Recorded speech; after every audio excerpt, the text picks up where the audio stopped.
Welcome to episode 144 of Auto Off Topic. What's up, Brad? Not much, Andrew. What's going on with you today? Not much. My dad Tony is here to join us.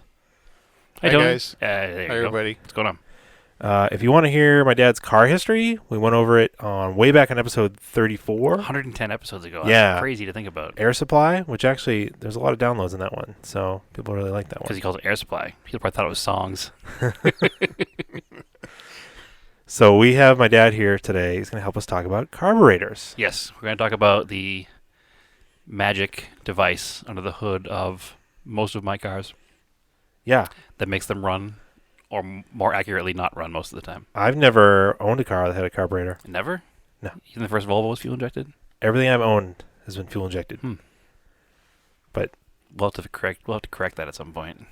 maybe. Need to get you into the magic world of simple mechanics. Which is interesting. So they're kind of like, it's like shooting like film versus like digital. So like film would be a carburetor, right? Okay. Digital would be like fuel injection. Okay. I got you. Uh, I don't think it's the same principle exactly because both of them yield like slightly different results.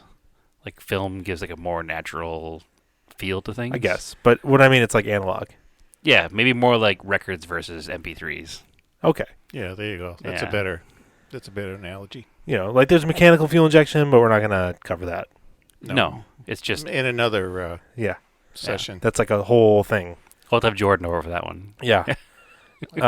You know, because basically like Oh, I know you carburetors can, Tony, too. are mechanically controlled versus fuel injection being digitally controlled. So Right. that's where I came up with that. And mechanical fuel injection is mechanically controlled fuel injection, just to confuse dear listener. And then basically the way when I was researching this and describing them, carburetors are like simple in the principle, but can be complicated in the way they do it. And maybe that's what throws people off with carburetors. So I think that the air, fuel, spark, bang, go, like it's very simple to think about. The carburetor takes in air and it takes in fuel and it mixes it. The problem becomes when you need to adjust that for different amounts of air and fuel. Because every car has a different need for different air and different fuel depending on where you are, as far as elevation goes and atmosphere goes, and all that stuff relates to how the car runs with the carburetor. So that's where it gets difficult. Yeah. You can make almost anything run easily. Making it run good is the issue. Actually, you know what? You know what has a carburetor that I own? My snowblower. And probably a lawnmower. Yeah, and my lawnmower. Yeah. But which is interesting because for nearly 100 years, like carburetors were the default system Mhm. for fuel delivery on a car. And the fact that I've never owned any with carburetors, Well, the oldest car you ever owned was probably your Volvo. 86. Yeah. 86. Now it's fuel injected. hmm When did Volvo switch? Do you know? Probably earlier than most. I think Late 70s. it was probably on the between the 140 something and the They 240. make two carbureted 240s? I don't think they did. I think they had early versions of the Bosch mechanical, Okay. which that's one of the. We could do a whole thing on that. Mm-hmm. One of the earliest fuel injection systems. Well, the Rochester was earlier, back in the 50s. But GM did that. Yeah, Bendix had one in the late 50s too. They were working on, but the electronics weren't there. You know, they didn't have Right. the electronics back then like we do today. Yeah. So that was. Then you get the whole thing. But yeah, you're right. I forgot about the mechanical Rochester, like the Chevys had. 57? Yeah. 57, 283, which actually made that engine produce 283 horsepower, one horsepower per cubic inch. Yeah, it was the first one to do that, right? Yes, and then the Vets, and they had them on some full-size cars too. Yeah, I know you believe. get like a 57 Chevy, like the traditional, right. big tail fin 57 Chevy Right. with a fuel injected 283. But they had some issues too, and a lot of guys got frustrated with them. They had them taken off, and Yeah, they're They- super they- rare now they put a regular carburetor back on because they were so unknown at the time. Yeah, but if you had, I saw one at a car show about a year ago. It was really nice to see that, up and running. Yeah, I think the carburetor, that fuel injection like system, if you find one, is like worth more than most cars, Huh. just for the fuel injection setup. Yeah. Also, in the 60s, a lot of guys were experimenting with like the Hillborn injection, Right. which is the kind of fuel injection, an early kind of fuel injection. Yeah. But again, this is about carburetors, not fuel Yeah, injection. yeah, yeah. We can talk about all those systems later on. Yeah. Right. So we'll skip the part about how an internal combustion engine works but it's just kind of assume that everybody knows how they work. Suck, squish, Well- bang, blow. Well, Yeah. yeah, we have to go one couple sentences here. We'll, the 4-cycle engine is intake, power stroke, exhaust, and intake again. That's not the 4, but anyway, the intake stroke, when the piston's going down, it's drawing air into the engine, and basically the air is coming through the carburetor, and the carburetor is mixing the gasoline with the air, which I'll talk about a little bit more in a minute. Yeah, because it's basically an engine is an air pump. I forgot Compression. Yeah. Compression. Yeah. Come on. Put you on the spot. Yeah, that's the. Suck, squeeze, bang, I was blow. gonna say suck, Yeah. squish, bang, squish, bang, blow. That was the technical articles too. They called in Sport Compact Car. Yeah. Always had that title Yeah. to them, which is how I always remembered it because of that. Yeah, so carburetors work by using the vacuum effect that an engine creates to actually pull atomized fuel into the combustion chamber. And atomized is the key part here. Right, because you can't just put liquid fuel, Yeah. like a pouring of fuel in there, because Yeah. it'll actually extinguish the spark you're trying to create. Yeah, actually, liquid gasoline will not burn. It has to be a vapor, or close to a vapor as possible, and that's what the carburetor is meant to do. And it's actually, as the piston's coming down the intake stroke, it's creating a vacuum in the intake and through the carburetor, and then you've got atmospheric pressure at 14 14.7, yeah. at sea level, and that's pushing the gasoline out of the float of the float chamber, out of the carburetor, through jets, and then into the throat of the carburetor and down the intake manifold. Which so basically you've got the gas tank storing the fuel or the gas, and you've got some sort of a pump. Unless you have an old Model A, which had the gas tank above the engine, Gravity fed. in the cowl, it Yeah. was gravity fed, right? And then you had that pushes the fuel or gas. I keep saying fuel. We'll say it's interchangeable, so whatever Yeah. you say is fine. Yeah. And that We pushes know you're not talking about diesel now. right, and that pushes it to the carburetor, and then at the inlet of the carburetor you have a float inside of a chamber. It's just like your float in your toilet. When you flush the toilet, Tells the carb when there's enough fuel in there. the tells water, the car when there's enough fuel in there. the water goes down. It opens up a valve. The water fills up the tank again, and the float rises and shuts off the water. Yep. So the float in the carburetor is doing the same thing. It's maintaining a specific level in the float bowl, and the specific name for the valve is called needle and seat, Mhm. and the level of the floats have to be specific, because if they're too low or too high, it'll affect the mixture, the ratio. It'll starve or Right. flood. And let's talk about ratio for 1 second. When we talk about it's called, I always get this word, stoichiometric. Yeah. Stoichiometric Yeah. is the ideal mixture that the fuel will burn at and run the most efficiently, and that ratio is 14.1 to 1, and that's 14 parts air to 1 part One part gasoline. fuel. So if you go less air, let's say 10.1 or 10 to 1, that's a rich mixture. And then if you go on the other side, let's say 12, 15, that's a lean mixture. So we're gonna talk about lean and rich. You're gonna hear that a lot. And that's what the float bowl prevents, or part of what the float bowl prevents. It has enough fuel in the carburetor that the jet can atomize enough. Well, there are certain conditions when your mixture will go lean or rich. There are certain conditions when you want the mixture rich, such as when your engine is cold when you first start up. Mhm. You need a richer mixture because all the metal and everything is cold, and the vapor of the fuel vapor will condense on the walls of the intake manifold, and it doesn't really make it down into the cylinder. So you want to have a rich mixture. And how we do that is we use what they call a choke.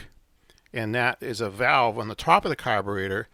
It closes down and restricts the air and it makes the mixture richer, and it also raises the idle through some linkage. And that's when you want your mixture richer intentionally. And also when you open the throttle, you're momentarily making the mixture lean, because now you've got this big rush of air coming in. So you have what's called an accelerator pump in the carburetor. It's hooked to the linkage, and it gives it an extra squirt of gas. Yeah, it's a little plunger style, usually the bottom Right, of the carb. it's a plunger or a diaphragm in some carburetors. And then the other time you want a richer mixture is when you're under full power. You want to have a little bit richer mixture, and that cools down the combustion and prevents detonation and Or knock, as and you knock. Yeah. Right. So there are certain conditions when you want a rich mixture. There really isn't any. I can't think of anything that you'd actually want a lean mixture, except well, Trying to save fuel. trying to save fuel, Yeah, right? usually like cruise is a little bit leaner. Yeah. Yep. Yeah. And you can't have too lean of a mixture, because then you'll start having misfires, and it's very hard to ignite a lean mixture. Back in the, well, we're getting a little heady here, but in the 70s, when they were still working with carburetors, we were trying to clean up the engine, the exhaust. And the lean burn. Lean burn. Remember, Yeah. Chrysler had that, Mhm. and they had a, intentionally make the spark, hotter and more intense to fire that off. So, but that's getting into another subject. Yeah. Yeah, everybody hates those lean burn carburetors now. They're pretty well known for being garbage, and they'll usually get replaced with a aftermarket style carburetor. Yeah, the big challenge back then with carburetors was, the government said you got to clean up the exhaust, and they started by doing things like that, and EGR, exhaust gas recirculation, and that was to cut down on the NOx, to bring the combustion temperatures down. But that's another subject. And they had actually started putting catalytic converters in the cars in 1975. Yeah, which we touched on last episode. Yeah, we had to go to unleaded gas because of that. Mm-hmm. But they were still dealing with carburetors, and it was very, very hard to make these carburetors work with that. They had what they call feedback carburetors. It was very crude, but they made it work. And then finally they come out with a fuel injection, but we'll talk about that in another. Yep. Basically, the original carburetor in the Raider is probably close to like a feedback carburetor with all those like vacuum lines and stuff. Yeah, probably similar to that. Probably one of the Sapporo probably is the same style. Yeah. I know that people are usually surprised the Sapporo runs as well as it does, Mm-hmm. because it has the original early carb on it. Yeah. But I don't know much about the carb. I always know that if it broke, I would just replace it with a Weber at this point. Yeah, it's not till much later. It actually took the invention of the O2 sensor to really Yeah. push carbs to the side. But Actually, though, with an O2 sensor, you can, which is funny because with the invention of the O2 sensor, you can more easily. tune a carburetor. Yeah, well, the wideband one, yeah. Yep. Otherwise, the original way would be exhaust gas temps. Yep. You'd have a pyrometer, Yes, pyrometer. and you'd measure the exhaust gas temps, usually on the number one cylinder, I think. Mm-hmm. Something like that. You'd Yeah. you'd want it close to the cylinder head as possible, so you Mhm. get the most accurate reading. Yeah. Remember, that was an old school way to tune a DSM before widebands were readily available. Readily available and And popular. then that's a way. I think diesels. We're getting a little off topic on it, but I think diesels use that a lot, right? Yeah, that's to tell the operator how hot the engine is running, and they can scale back on the throttle so they don't cook things in the engine. The other way they would test it is using what they call 5-gas exhaust analyzer. They stick a probe up the tailpipe, and it would tell them all the different gases that are coming out of the tailpipe, and they take their readings, and they'd know what's good and what's bad. So they could tune an engine like that too. And then the other way is you pull the spark plugs out and you look at those. yeah, Yeah. black or Black is sooty, that's running rich. The like grayish scale would be too lean. There's a certain like a brownish color, then that's you ideal know you're burn. right on. Mhm. Yeah. Yeah, I read about a thing that was like a clear glass tube that you could put in the Yeah. combustion chamber with the spark plug in it, and you could actually see the burn, The flame. the flame. Right. Interesting.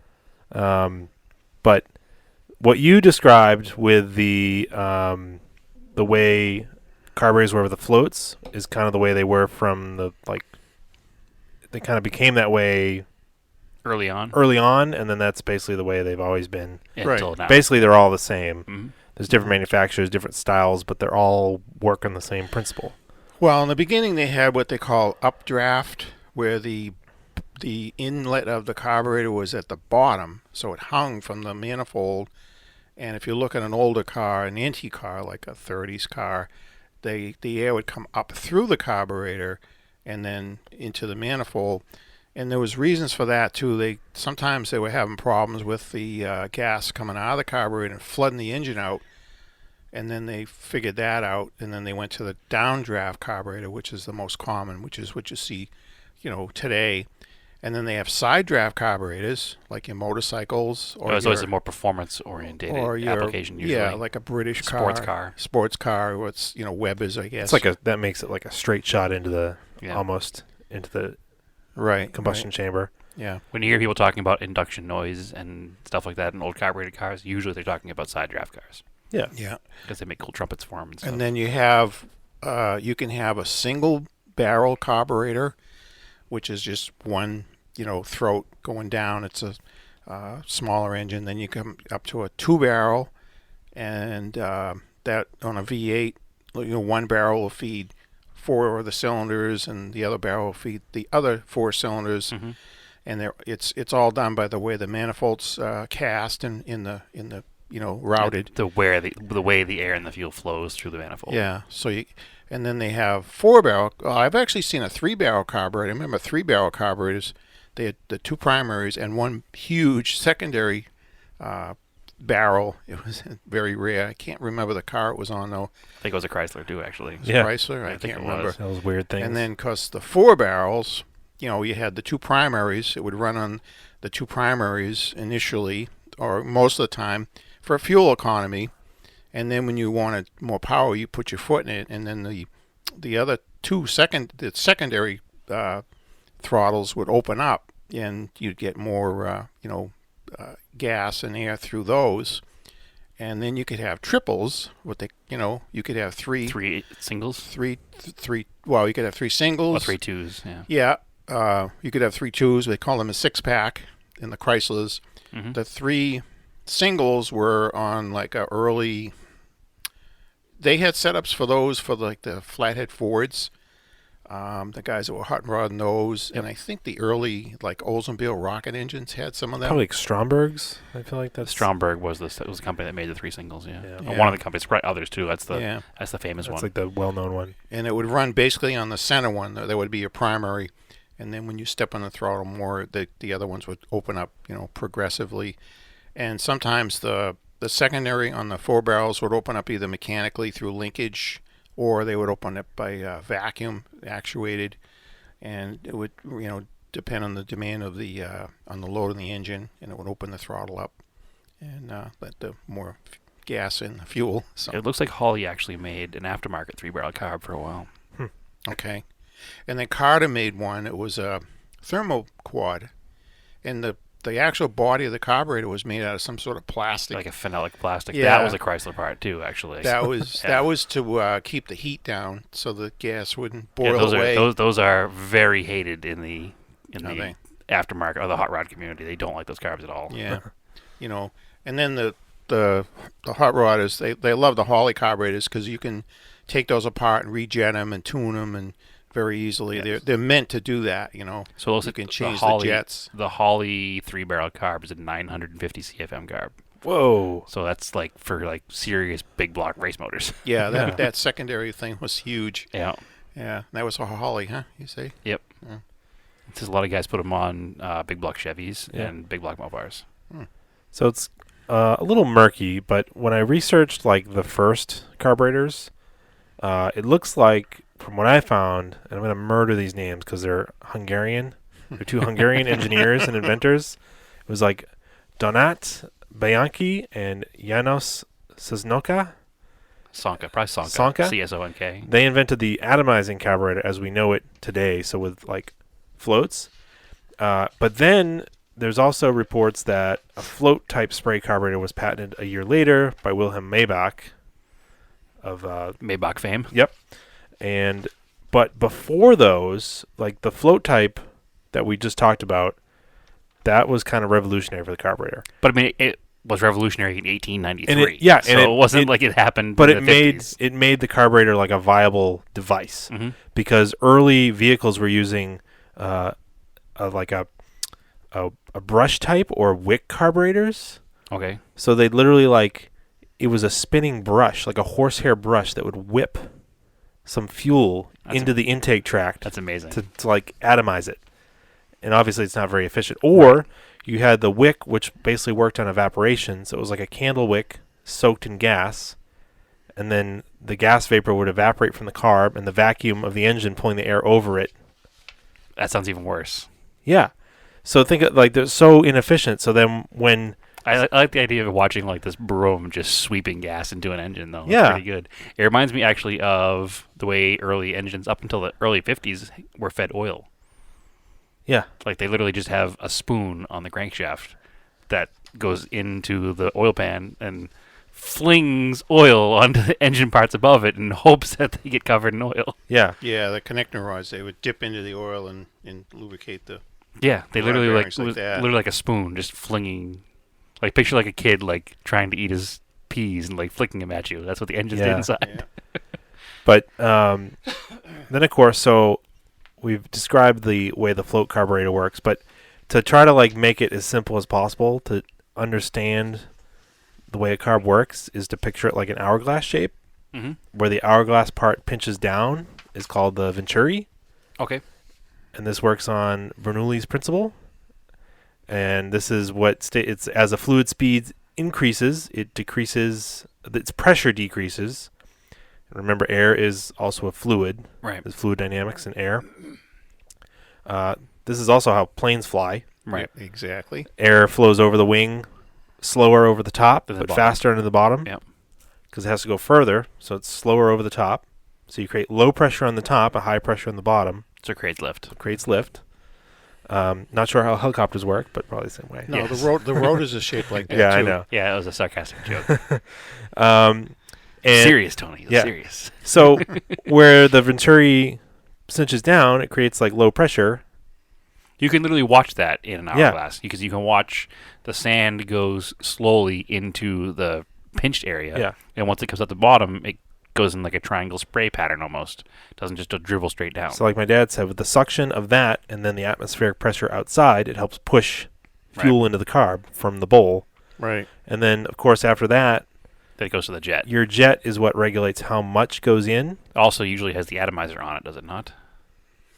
Well, there were different jets. Does it control the there's- spray pattern? There's different circuits in the carburetor. You know, the idle circuit, and then up to a certain point, then you open the throttle. Then another jet will take over and let the meter the gas, and and then they have what we talked about before. The power valve would let even more gas in. Right. Under high But when load. we're talking about the atomization, does it happen Oh. at the jet? Yes. Okay. That's Yeah. what I thought. Yeah. It's basically squeezing the gas through this little tiny orifice, and it's spraying out. Take like a squirt bottle. You got liquid in the bottle, Mhm. and you're pulling the trigger, and it's coming out the little nozzle at the end, and it's coming out as Spraying as in a pattern. as a mist. Like Yeah. a paint can do the same or way. a paint can, or you can think of a carburetor too, like a spray gun. When you're painting a car, the old school paint can guns with the bottle at the bottom, Mhm. and you pull the trigger. You got air going into it, and it's got a venturi effect. It's pulling the paint out of the can and out, and it's forcing it through the jet, Right. and then it's Oh, I never even thought of that. Yeah. Yeah. That's the old style one. The new ones have the paint on top. You're right, but- right. That's why I said it, the old style. Well, I've And- got an airbrush I use for the model cars that's got a bottom feed. Yeah. Suction. That's the same thing too. Yeah, because the new ones are gravity feeds. So. Yes.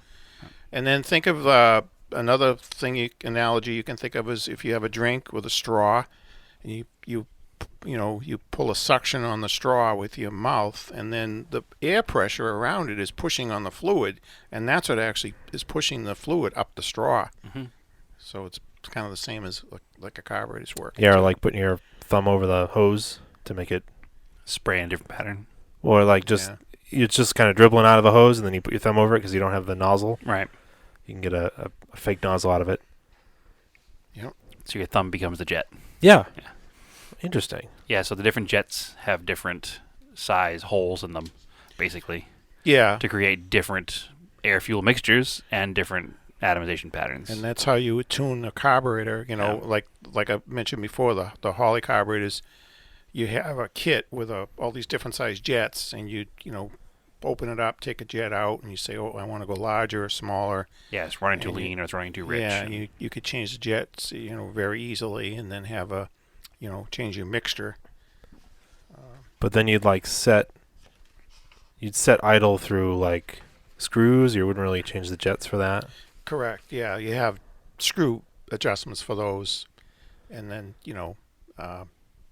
we have different ways of monitoring the engine to tell us when we're at the best optimum mixture. You can kind of do it by sound, or Yeah, us old school guys, we did it by sound of the engine. You could tell. You'd turn it one way, and then all of a sudden the idle would start going down. Then you'd back up, and you get the best idle. You can use a vacuum gauge, and like I said, you can use one of those gas analyzers, which we didn't. We never had, but Yeah. I know guys that deal with this stuff all the time can definitely just turn it and fiddle with it and hear it, and next thing you know, you're driving down the street just fine. have you ever done multiple carbs? Me, Yeah. not really. There is a way to do that. They have a Balancer. a meter you put on the inlet of the carburetor, and it tells you how much it's drawing in. Actually, didn't you use one of those when we were building Joey's motorcycle? Wasn't Um, there a carb synchronizer? Yeah, possibly. I Yeah, think you did. yeah. I remember seeing a picture of it hanging because you had to hang it above the carburetor, and it goes into the the throat of each carburetor. Yeah, It measures that's a the good amount of air coming example. in. Motorcycles are a good example because they had multiple carburetors too. Right. But the problem with a carburetor though is it's actually Nothing. There's no problem with carburetors. No. I don't know what you're talking Well, about. Well, Carb life. they're actually it's kind of a compromise because you can tune that carburetor perfectly for a specific day. Right. I know we're not supposed to talk about weather here. We're not supposed to. So we'll talk about We talked about it last episode too. It's fine. atmospheric conditions. Okay, so you get a nice cool day, dry day, and you tune your carburetor up, and you get that running perfect. The next day it's raining out, and then all of a sudden your engine's not running right again. Right. And you're going to have a rich mixture Mhm. because you have less oxygen in the air now. The moisture in the air is displacing the oxygen, so it's making the mixture richer. Believe it or not, so Right. it's going to throw the tune off a little bit. So it's always a compromise, or going up, Say climbing a hill. going up Mount Washington or something like that. You're going to have it running perfect at the base, and then you start climbing By up. the top, you're out of power. Yeah, the thing's going to be starving. And people talk about that too when they do like the race up Mount Washington, the race up Pikes Peak. That in the older carbureted cars, they start out in the bottom and the car is running great and super powerful. And by the time they get to the top, they're like the car's chugging along and it's down So- half its horsepower. And All right, here's a good question. So in the old days, when everything was carbed, did they do different stuff for like a car sold in Colorado or something? Like I'm sure it would have been tuned by the dealership when they you sold tune it differently? Yeah. It had to have been because if you sold a car at sea level and a car 8,000 feet, that car's not going to run very good at 8,000 feet. Oh, that's So- so crazy. Yeah, And that would then have had to have been done. I mean, I know the other thing, like if you've got an old carb vehicle and you're going off road and you start going like that depends on the style of carburetor in the car too. yeah, Like a Holley style carburetor with the big float bowl in the bottom of it. If you get a real angle on the truck, yeah, you starve it for fuel. huh? So Interesting. some of the other carbs, like the side draft style and the aftermarket Weber side draft style, they don't have as much fuel in the carburetor. Doesn't store as much fuel in the carburetor, so it's less affected by pitch and angle. Well, So, think of this scenario too. It's auto off topic. yeah. An airplane, okay, Right. and you got one of these acrobatic, or whatever you call it, Yeah. airplanes, Right. and the guy flips it over and he's flying. Yeah. Well, they had special carburetors too because they had to work, They- inverted. Yeah, it probably had to keep a certain amount of fuel in at all times. So That's whether right. it was upside I down know, or how- upright, it kept right. fuel That's in interesting, the carburetor. like- Yeah. Like a like a World War II dogfighting plane. Like Right. how do you keep the fuel in that thing? Or do they use mechanical fuel Well, injection? some of them had fuel injection, and those, by then too. So, Interesting. Well, that was Wow. probably the earliest, yeah, yeah. kind of pioneering it. Again, just another reason why I won't fly an antique airplane. Are you gonna go upside down? No, I just won't fly an antique airplane because it's too rudimentary technology. Well, Old cars break down. And when they break down, you roll to the side of the road. Well, when you're flying an airplane with a carburetor, you have to manually. God, I can't even I'm the biggest carburetor supporter, and I can't even consider getting in a carbureted airplane. Oh yeah. Do you have to adjust the mixture as you go up? Yeah, yes, for you sure, do. yeah. You watch your manifold pressure. It's actually not vacuum.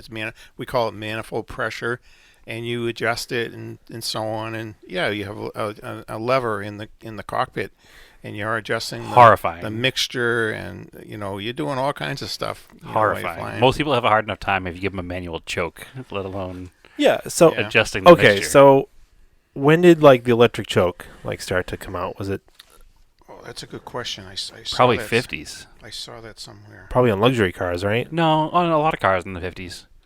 Because I'm trying to think of like well, a 57 Chevy doesn't have a choke lever. Well, my 65 does not have it. Right. I think it was more toward the 70s because that was another Maybe more thing. common by the 70s. Because they didn't want the things running choked up too long because of the rich mixture and polluting the air. So I think it was around the 80s when they started coming out with electric chokes. Well, you had. I remember there's a pull choke in your first gen RX-7. yeah, my 84 RX-7 had a pull choke. Yeah. So wild. I mean, it's like you end up with just all these weird little things that you used to have to do to make cars run. Yeah. Like a lot of cars, when they got older, their automatic chokes would malfunction Yeah. because they'd get sticky or they wouldn't be used as much. And then you'd have to manually open the choke to start the car. Yeah. Or manually close the choke to start the car, excuse me. Well, here's something that it says the 1932 Oldsmobile was the first one with an automatic choke.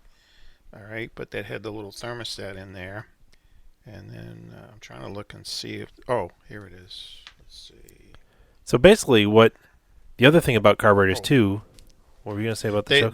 They also used coolant running through the little choke thermostat housing. So the coolant, as it warmed up, it would help heat up the little thermostat and open the choke up too. Oh yeah, little Yeah. feedback loop there, and then so basically, the other thing too to point out, we call the gas pedal a gas pedal or throttle pedal, right? Mm-hmm. Right. It's really an air pedal, right? Right. It opens the valve to let more air in, Yeah. and by letting more air in, it Burns sucks the in more a fuel. different- Yeah. So that's like a neat little pedantic thing you can go. That's not your gas pedal. That's a air pedal. Like Yeah, don't start doing that. hit the air pedal. It sounds terrible. It does sound terrible. Well, actually, on a fuel injected engine, again we're getting a little. Your gas pedal is actually a request. You push the pedal down, and you're requesting more power. You're telling the computer you want more power, and then the computer's looking at all these different sensors and parameters and saying, "All right, I'll give him more power." If so it's not a direct connection, to the the fly-by-wire ones. Right. Now. Yeah. I'm not fly-by-wire, drive-by-wire. Drive-by-wire. Drive-by-wire. Drive-by-wire. So yeah, the automatic choke popularized in the 50s, just to make Yeah. driving more convenient for everybody at the time. Right. Yeah. So that was with that spring that would, as the heat changed in Like the a- engine bay. Yeah, like a thermostatic spring. Yeah, biometric I think is the word. Yeah. Yeah. Bimetal. Bimetal. Bimetallic. Bimetallic. Yeah. Yeah. It picked up heat from the exhaust. They actually, let's say, you have a V8 engine, so you got an exhaust manifold on each side of the engine, and they actually had a passageway that was crossing over the intake manifold under the carburetor. Which had its own usually little valve on it too. it was a heat riser. Yep. And if the heat riser stuck, it would overheat, that area and then cause your carburetor to boil, Mm-hmm. and vapor lock. Vapor lock was another, you know, issue with old carburetor cars. Especially you on know. a hot day. Yeah, yeah. So would that happen like in traffic, like stop and go traffic when it's Oh hot? yeah. Oh, for sure. Oh yeah. So if you look under the hood of any of my cars, my carbureted cars Yeah. that have the stock carburetor and stock air cleaner on them, Yep. there's usually a little piece of like small, almost like small dryer hose. Oh, That that's goes what to that the is? exhaust manifold. That's literally at the top of Oh. that is another valve with a bimetallic spring that opens and opens as the car warms up I knew that was to like let more air. Yeah, I knew that was like a heat Yeah. riser. I thought that was like part of the It's EGR. it's a heat riser. It heat rises into the intake in order to change the automatic choke. So like my 84 RX-7 wouldn't have had that because I had the manual choke, but my 78 Colt has one of those. Oh, Yeah, right. and the hot air was going to help vaporize the fuel when the engine was cold. And actually, my Camaro, which is a 68, which has a quadrajet carburetor, which is a Rochester. Rochester, Yeah. yep, which is a kind of a 4-barrel. No, it's a 4-barrel. No, it's a special kind of 4-barrel. It's got 2 barrels that run all the time, and then it has a secondary Well, 2 barrels in the back when you open it wide. Right. Just the way it works. It's called a quadrajet. But when I first got that car, Yeah. it must have had a problem with the valve in the air cleaner because it was wired open. Oh. Wired closed, excuse me, with like mechanics wire so that it wouldn't open and allow that heat in there and allow it to wind up, like he said, vapor locking. Huh. So obviously at some point before I owned the car, it had a problem. And instead of replacing the part, they just wired it closed so it wouldn't get heat in it because the car wasn't driven in winter anyway. Yeah. So when you hear someone say vapor lock, it's literally vaporizing the fuel in the bowls. It's boiling it. Well, yes, and the lines and Yeah. the fuel lines. It's boiling the fuel. It's boiling the fuel in the line from the gas tank because it's the fuel pump is lowering the pressure of that gasoline a little bit, and it's lowering that boiling point. So imagine it's running down the frame rail near the hot exhaust, and that stuff starts boiling and vaporizing, and now all of a sudden the pump doesn't have anything to pump, and then the engine dies.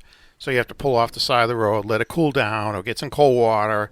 You know, the old trick was get cold water and soak some towels or something, and stick the towels in strategic I remember places. learning about this in the late 80s because my father used to be heavily involved, well, he still is, in the North Shore Car Club, and he used to have a poker run where it was like a road rally. You'd go from spot to spot getting poker cards, and you make a poker hand. Yeah, we did it back in the 90s, I remember. Yeah, and one of the participants one year, a guy named Glenn, had a 62 Thunderbird, Right. and I he remember was that. experiencing vapor lock all day because Yeah. he couldn't keep the fuel at a temperature because it was a slower drive.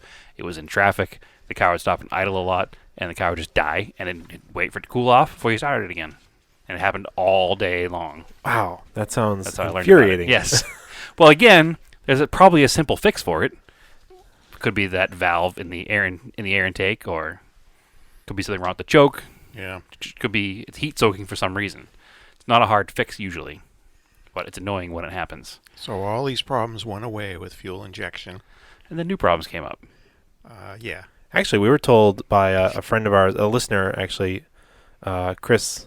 He works on Audis, and he went from working on Audis out here to working on Audis in Phoenix. Mm-hmm. And they actually have a vapor lock problem with fuel-injected, direct injection Audis out there. He was telling us they had to add extra lines Right. to allow the fuel to cool Oh. because these cars are sitting in traffic on the hot pavement. Yeah, it's 120 degrees Yeah, out. it's heat The soaked into pavement's this car, and it would 170 just- degrees. It would just stop running. Yep. So kind of weird stuff that you don't think about Yeah. that can still happen. Yeah. Yeah. So not all these problems went away. See, carburetors are superior. So interesting. So Rochester Products Division, generally General Motors stuff. Mm-hmm. The other big names: Edelbrock, Mm-hmm. Holly. Hitachi, Hawley, Mikuni. Original equipment on Mitsubishi cars. Yep. Solex. Carter was big for Chryslers, Chrysler. Fords, Yeah, some GMs, AMC, Studebaker. I think of course you have Carter, Bendix, AFB. Stromberg, Weber, of course. Autolite, Ford stuff. Mm-hmm. Yeah. Never heard of those. Earlier stuff. Solex. Weber's the big one, right? Did we say Weber? Weber's the big aftermarket one. Yeah. Yeah. Yeah. They do a lot of factory stuff too for European cars. Neat. Those are Yeah. the big manufacturers. It's funny. It's not one of those things that manufacturers got into doing themselves. Yeah. Like they farmed it out to other companies because It was a lot of development probably needed to make them work properly that they didn't want to spend doing in-house. Why reinvent the wheel? Right. A lot of companies did that. They would, like the smaller companies like Studebaker or whatever, they'd buy the starter motors and the generators from Delco or whoever.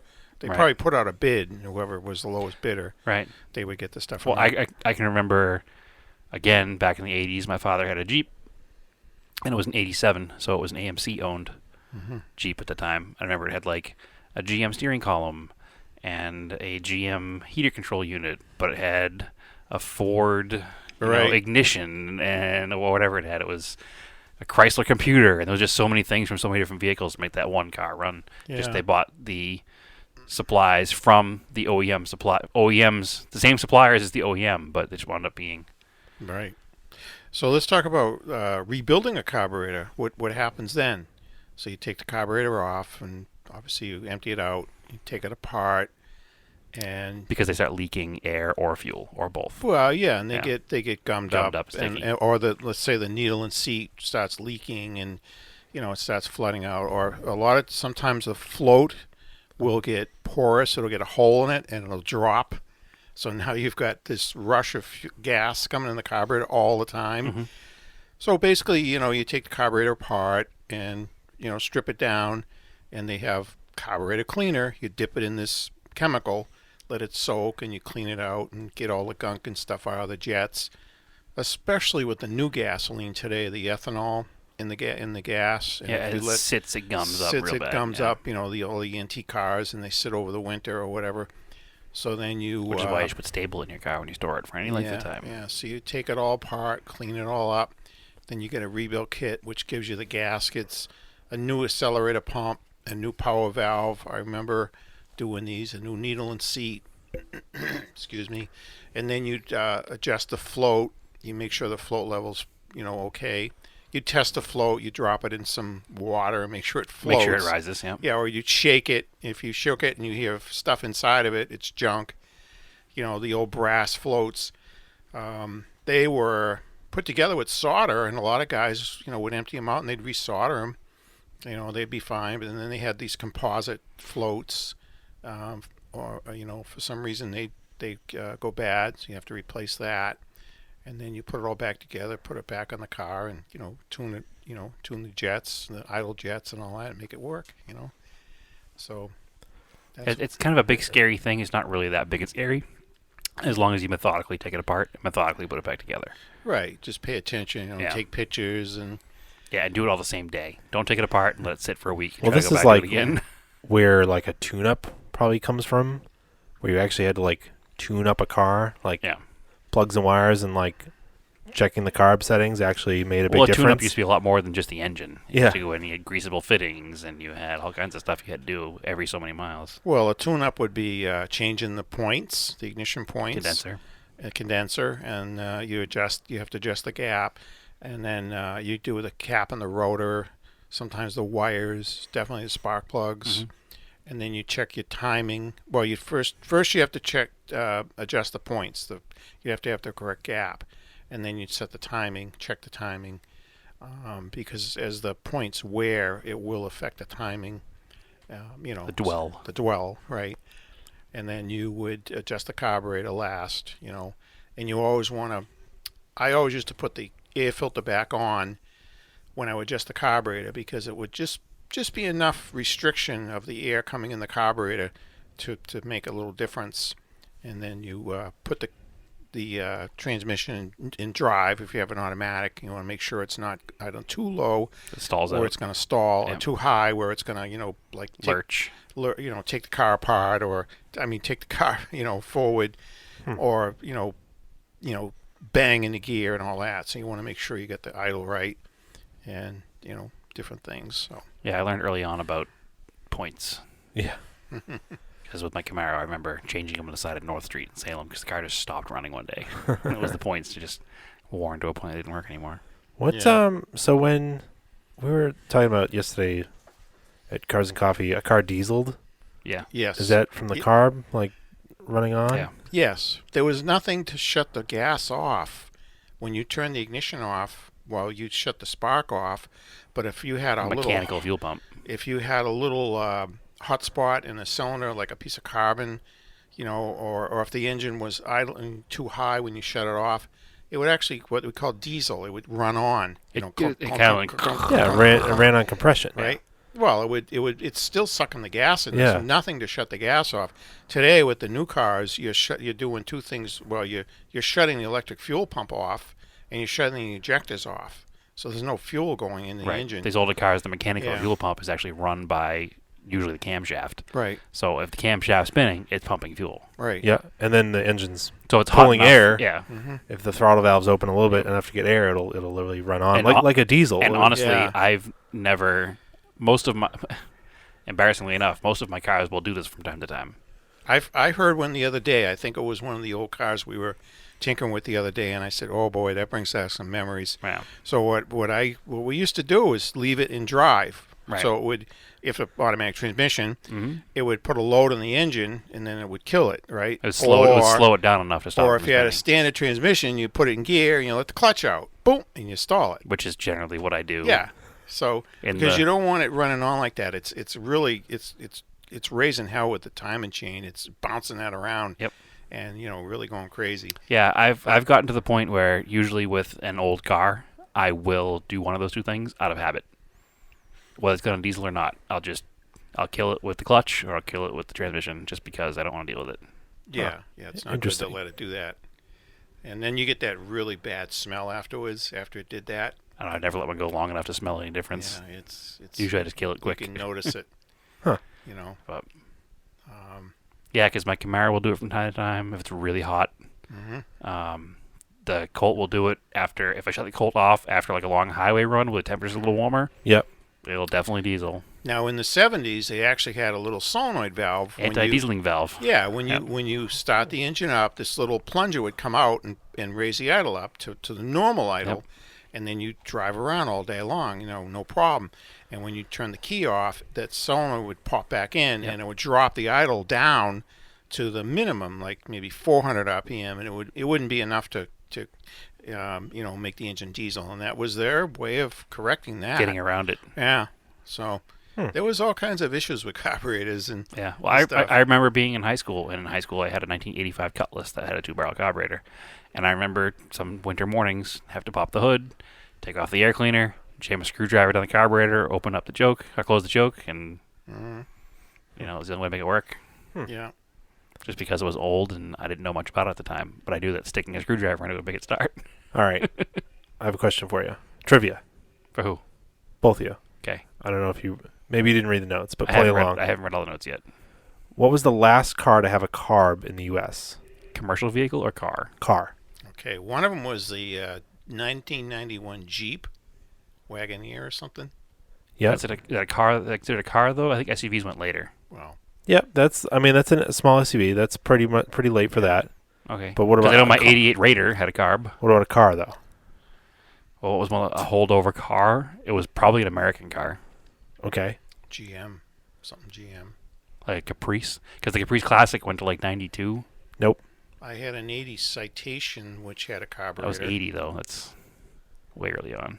Well, 82ish they started coming out with, I think. Yeah, but like my '83 Sapporo has fuel injection. My '85 Cutlass had my '83 Sapporo has carburetor had fuel injection. Excuse me, and my '85 Cutlass had a carburetor. That was '85. I know the Cutlass has had them until at least '87, Yeah. '88. Well, different manufacturers came out with their, fuel injection. And they usually was probably like a lost leader car that kept the carb longer than the Yeah. high end. I mean, you're right. It's American, Okay. just not a GM product. No. Is it a K? One of the K cars. then? I know what it is. Yeah.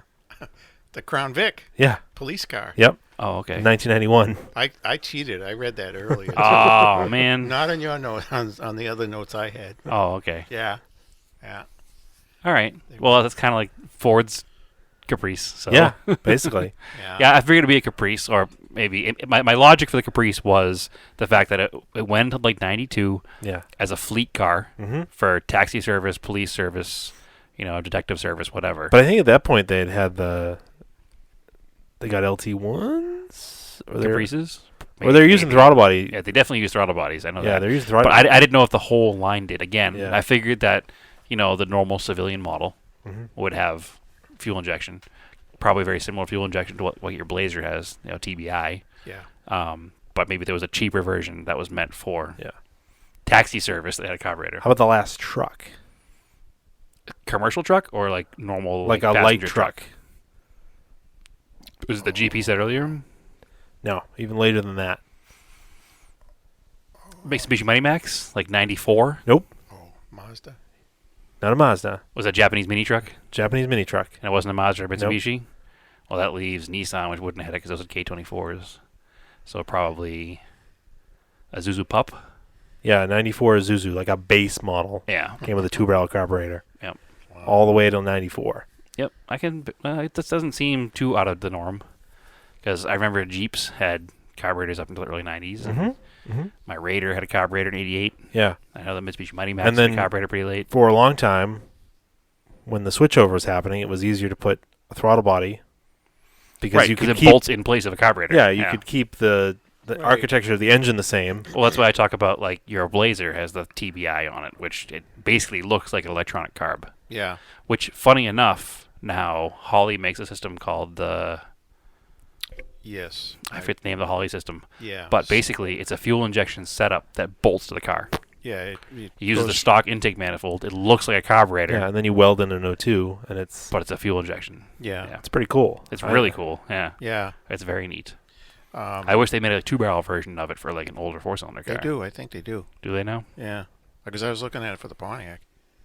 But Okay. It's a lot of work. You got to run a No, return it's a lot of line work. Back, Yeah, it's back not. to the gas tank. I mean, it's It's not a lot of well, work, but it's a not lot of work. let's put it this way: it's money, and you want to say, well, how often do I use the car? I mean, Yeah. for me, I don't, it's For I me, can't justify for that. me, for something like my Blue Colt that I use all the time, I Yeah. think it'd be neat to have Yeah. a modern style fuel injection, especially where I'm moving to a place that has a lot of mountainous areas. Like I'll be driving in the mountains a lot. Yeah. So running a car that adjusts for altitude on its own would be pretty nice. Yeah. Yeah. So Well, if we want to talk about fuel injection at another time, we can talk, how that all started Oh, out. yeah. we'll And then, we definitely have this happening. Like we started out with the Rochester and the Hillborn. and there was a Bendix. I think Chrysler was using the Bendix fuel injection back then. But again, they were using vacuum tubes and stuff like that to, run the thing, and that just didn't work out. But it started out with the throttle bodies. Well, I'll stop there. Yeah. Yeah, we go all the way down, but Yeah. I'd say this is a I'll do a 4-hour episode of yeah. off topic. No, I think we covered pretty much everything because we had a couple people ask us to cover stuff like this. So Yeah. I thought it'd be fun to have my dad on because he knows a lot about carbs. Another neat thing, which we'll have to take pictures of in the future, speaking of fuel injection that looks like carbs, is Yeah. a friend of the podcast with his Mark II Escort. Yes. Just switched over from Yeah. dual side drafts to individual throttle bodies that look like dual side drafts. They're these Gen V fuel injection units that come from England. Yeah. And they mimic a Weber side draft, Yeah. but it's all modern technology inside. Yeah, super I cool was- stuff. Yeah, I was giving him the third degree about those. I said, "Well, does it have the?" He said, "Yeah, it's all. It sounds like a really neat setup. I It's a can't really wait neat to see setup. it. Yeah. Yeah. It's amazing. He's gonna really enjoy it too. It's gonna really make that car perform. But I would suggest too, if you guys want to learn more about carburetors, there's a lot of stuff on YouTube. Just be careful what you watch because some of it's a little iffy. But Right. and you'll see. Don't rev up your engines. Yeah. Find somebody else to listen to. No, there's a lot of good stuff there, and I was watching a few this afternoon. It refreshed my memory, but you can learn a lot on that stuff too. And we'll have, Also, if you want to learn a lot more, Brad has many cars you can wrench on. Yeah. I'll need a little bit of help. but we'll be able to take a picture of a quadrijet in a '75 Cadillac Eldorado. That's a quadrijet too. Yes. Oh yeah. And we'll take pictures of that and post them and talk about that a little I bit. guess we will. Yeah. Your My Camaro. Camaro has The, the same carburetor. That's a pretty good carburetor. Well, we used to call it the quadrabog Quadrabog. Yep. because That's a flat spot. you'd step on it and go. It was like the carburetor equivalent of turbo lag. Yeah. Well, You had to wait a second. Well, it does Yeah. kind of take a second for the air to kind of fill in. Oh, 100%. And the fuel to go Well, through the plenum. And you of the can air. hear it. It's a really cool changeover noise. It kind of like modern Honda has that VTEC changeover. These carburetors had like that quadrajet changeover. Like it went from like a normal sounding V8 and it opened up the two Yeah, when you hear secondaries. the secondaries, you're like, And you can hear it. Like the air rushes in stronger. And it sounds really yeah. cool. Again, I drove our friend's car when he had a Firebird 4-speed, Yeah, long yep. tubes, and a big 4-barrel Harley, and the thing sounded crazy when you stepped on it. Yeah. I had a Camaro with the quadrajet, and we would flip the air cleaner cover over, so you'd have the whole, more of it exposed. It was still filtering the air, but you could hear Made more noise. Yeah, it made more noise. Oh yeah, it was 70s cold air intake. Yeah, it was. Yeah, and the problem with that carburetor was the primaries are so small. When it flips over to the secondary, It actually huge, drowns it. Yeah. it's a huge jump. It's like making a big. It's like going down a set of stairs. It almost floods it skipping when it down. opens up. Oh. Yeah, it's like It's funny because when it's not you're a smooth transition. and when you're in my particular car anyway, when you're foot to the floor, all the whole carb open, you Yeah. can pretty much watch the gas needle Well, that's go like down. Well, that's the one thing I learned when I was setting up the Galant with the ECM link is when you're adjusting for throttle tip in, like having good throttle tip in Is more important than a lot makes of stuff. the car drive so much better. Yeah. When you step on it and it gradually goes in and it doesn't just like bog because it dumps Yep. too much fuel at once, right. it definitely makes a huge difference. Well, I remember I had that problem with going back to my 85 Cutlass. I couldn't hit the gas hard because the car would die. Couldn't hit the air pedal, man. I couldn't hit the air pedal hard because what would happen is that accelerator pump was broken. Yeah. So it would the diaphragm was weak, so it would open too fast, and it would just dump so much fuel in Yeah, there blow out the spark. that the car would just sputter and fall on its face. Yeah. So Yeah, if you have a bad accelerator pump, that'll do that. And also there's jets that when you transition from idle to your main circuit, and if those are clogged, so those are two things that'll cause that. yep. So, Neat. All right, cool. Well, thanks for coming by. All right. We'll have you on Enjoyed for it. some other technical stuff. You can follow us on Facebook, Odd Off Topic Podcast, Odd Off Topic on Instagram. Follow me on Instagram, Race and Anger. Brad, where can they follow you? TSISS 350. All right. And actually, by the time this comes out, there'll be new stuff going back on the old Vine page as well. Cool. So Vintage Imports of New England or VintageImportsNE.com. All right. As always, keep your cars analog and aim for the roses.